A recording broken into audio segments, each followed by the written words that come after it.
So I'm Nikki Greenberg, and I'm a futurist and a strategic advisor focused on the trends and technologies that are shaping the future of the built world.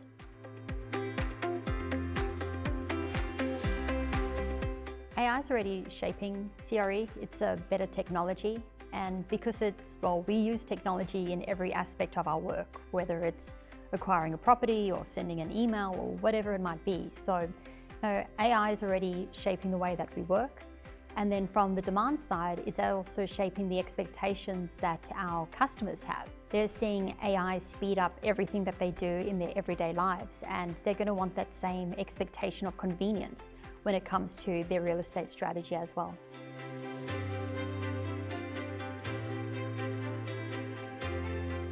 So when it comes to urban development and the role that technology plays, we're seeing it particularly in the technology that's coming into the urban environment. So from an infrastructure perspective, when it comes to things like data centers, there's a need for clean power, reliable power, cooling infrastructure, safety, all these types of aspects.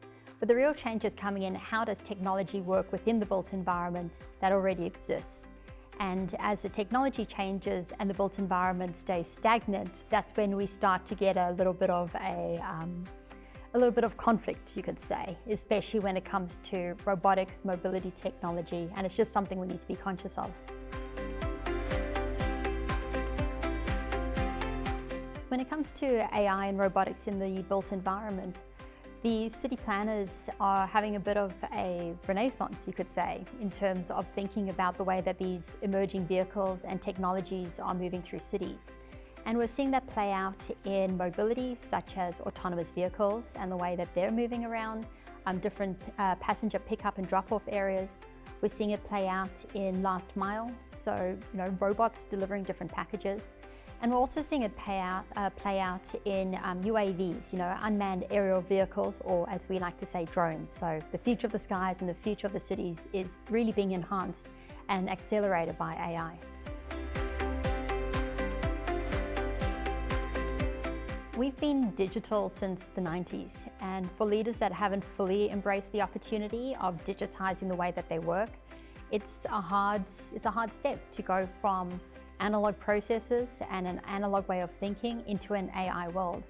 So for any leader that's really wanting to embrace this emerging technology, the reality is that, we have to change. We have to change the way that we think, the way that we operate. We have to change the status quo, and that's not an easy thing, but the reward is massive. I mean, Montreal's part of this global ecosystem, and right now everywhere is just so uncertain because of the macro political environment. And it's hard to make decisions or make commitments, particularly to long-term projects, when the world is in flux. But what I always like to remind people is that we've been here before, the world changes, just focus on the long-term perspective and bring out your playbook for tough times and we'll be okay.